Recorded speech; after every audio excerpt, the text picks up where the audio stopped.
Seja muito bem-vindo ao canal Pensar Biblicamente. Meu nome é Matheus Andaletti e nesse vídeo eu quero conversar com você a respeito do livro O Peso da Glória, do C.S. Lewis. Na verdade, eu já fiz um vídeo sobre esse livro aqui há mais ou menos um ano, 2 anos, não sei, atrás. E eu fiz até quando eu só tinha a edição da editora Vida, né? O Peso da Glória, então agora eu tenho as duas. E esse foi um livro que também me marcou demais. A C.S. Lewis é genial, não tem como negar, é um autor muito bom. Só que dessa vez eu quero comentar outro texto dele, eu quero comentar o texto Ato Falho, que também nessa versão é chamado de Um Deslize da Língua. Esse texto, o C.S. Lewis, ele começa falando que ele cometeu um ato falho. Ele teve um deslize na língua. Né? Ele estava fazendo uma oração na coleta. A coleta seria um calendário litúrgico que tanto católicos quanto anglicanos utilizam. São orações curtas, né? E quando ele estava fazendo a oração prevista daquele dia, né, ele cometeu um ato falho. Um ato falho. Antes de explicar a oração em si, eu quero definir aqui ato falho. Ato falho é um termo que provém da psicanálise. Psicanálise que é de Freud, né? E eu quero pegar aqui o dicionário de psicanálise da Rodinesco, esse aqui, tá? Um dicionário muito bom, por sinal. E, por definição, seria o seguinte: ato pelo qual o sujeito, a despeito de si mesmo, substitui um projeto ao qual visa deliberadamente por uma ação ou conduta imprevistas. Então, você tinha uma deliberação, você tinha uma pretensão de fazer uma coisa, de falar uma determinada palavra, só que você fala outra coisa, você faz outra coisa. Ou seja, o curso daquilo que você ia fazer ou falar toma um outro rumo. Então a sua pretensão, ela é uma, mas só que a ação que sai é outra. E aí, para ficar mais claro isso, eu vou pegar o próprio exemplo do C.S. Lewis, que a pretensão era dele seguir a oração da coleta, só que ele fala outra. A oração da coleta, ela é assim. Ela é assim: aumenta e multiplica sobre nós a tua misericórdia, que, ao ser nosso governante e guia, possamos passar pelas coisas temporais de tal forma que finalmente não percamos as coisas eternas. Essa é a oração. Possamos passar pelas coisas temporais para que no final não percamos as coisas eternas. Só que olha como ele orou. Ele orou assim: que possamos passar pelas coisas eternas sem que percamos as coisas temporais. E aí, quando ele comete esse ato falho, ele percebe o que tá errado, a oração não é assim. E ele diz: olha, eu não sou freudiano ao ponto de levar em conta que todos os erros que a gente comete, atos falhos, deslize da língua, são passíveis de interpretação, de sintoma, enfim. Mas ele diz: esse ato falho me fez refletir uma coisa muito importante, que talvez fosse uma verdade dentro não só de mim, mas de todo ser humano. Ou seja, ele fala que existe um desejo nosso por coisas temporais. Existe um anseio dentro de nós que quer as coisas de Deus, mas não quer deixar as coisas temporais também.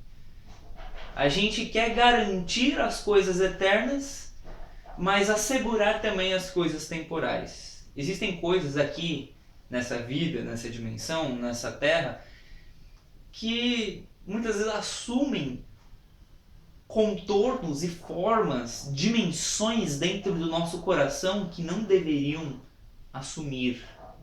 Não que você fazer as coisas que você está para fazer nessa terra seja errado, mas o ponto é quando Deus não é Senhor dessas coisas. Quando Cristo, Ele não é o controlador, o soberano sobre a sua vida e sobre as áreas da sua vida. Ele conta uma analogia muito interessante nesse livro aqui. A analogia é a seguinte: pense que Deus é um mar imenso, um mar. Só que, ao invés de você mergulhar nesse mar, nadar, de você ir fundo nele, você fica na parte rasa, segurando na corda salva-vidas. E essa corda é a corda que te conecta às coisas temporais. Ou seja, você não mergulha em Deus, você não se aprofunda nele, porque você, de certa forma, está preso e conectado a essas coisas da vida. O que ele quer dizer com tudo isso? Ele diz que quando a gente vai, por exemplo, orar, ou a gente vai tentar se entregar a Deus, existe uma voz que ele chama a voz da cautela, ou da pseudo-cautela, né? Que fala assim, olha, toma cuidado, não vai tão longe, não vai tão fundo. Toma cuidado para não ser um fanático, toma cuidado para, né, não leva tão a sério, não seja tão radical. Relaxa, né? Ou seja, a gente acha que as coisas de Deus não precisam ir tão longe, que elas podem ficar na periferia da nossa vida, na margem. Elas não precisam tomar necessariamente o centro. Que Deus, ele pode ser senhor de algumas coisas, mas outras seria fanatismo, seria desnecessário. Só que olha que interessante. C.S. Lewis, ele diz: essa voz, que, só fazendo um comentário aqui, Brennan Manning chamaria essa voz de a voz do impostor. Ele escreveu um livro muito interessante chamado O Impostor que Vive em Mim. Né? Ou seja, seria o impostor, esse falso eu, que está falando no nosso ouvido, que não gosta das coisas de Deus, né? Que fala, olha, toma cuidado com o que você está fazendo, presta atenção. Ou seja, essa voz da pseudo-cautela, ela não quer necessariamente que a vontade de Deus seja feita na terra, assim como ela é feita no céu. E ela ela argumenta com um exemplo extremo. Fanático, né? Zelosos, farisaicos. Olha, toma cuidado. Agora, uma pergunta que ele faz é que é importante isso, ele diz: o melhor jeito de você ter cautela, ter cuidado, seria não se entregar em oração? Ou seria na leitura de bons livros, na leitura da palavra de Deus, ter bons amigos com quem se aconselhar? Esse seria o melhor jeito de se proteger para não se tornar esse exemplo extremo? Seria você não se entregar e não entregar tudo que você tem a Deus? Ele argumenta com um exemplo extremo do que de fato poderia ser, mas ele oferece uma proteção que não é boa. É uma proteção que te inibe de conhecer o melhor de Deus. Ora, o que de melhor Deus tem para nós, a não ser Ele mesmo? O que Deus poderia dar a nós que poderia ser tão melhor, tão gostoso, tão prazeroso do que se não fosse Ele mesmo? Os nossos desejos, eles são muito pequenos. No texto do Peso da Glória, C.S. Lewis ele disse, olha, a gente não deseja com força. A gente não deseja com vontade mesmo. Os nossos desejos são muito pequenos, muito pífios, muito ínfimos. A gente considera prazeres imensos, né? Se esbaldar no dinheiro, ter várias mulheres, se perder na bebida e várias outras coisas. A gente acha que tudo isso é um desejo muito forte, mas não, isso aí é desejo muito pequeno. Ele compara da seguinte forma: é como se você fosse uma criança brincando na lama, quando Deus está querendo te oferecer um final de semana inteiro na praia.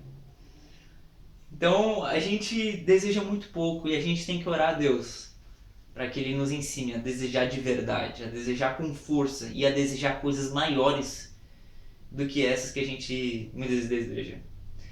E, enfim, esse texto ele me impacta de uma forma muito grande. Eu li, eu acho que umas 3, 4 vezes, porque para mim faz muito sentido. Todo ser humano tem esse apego às coisas temporais. Quando eu falo isso, eu me refiro ao fato de que às vezes a gente não quer que Deus tome controle de todas as áreas da nossa vida. Né? Sabe aquele salmo?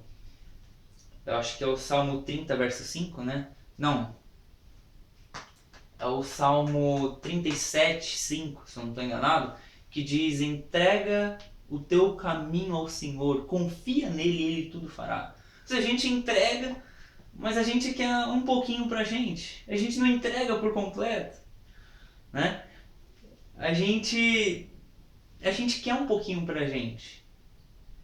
A gente quer, por exemplo, que essa área, a área financeira, Deus não seja senhor dela.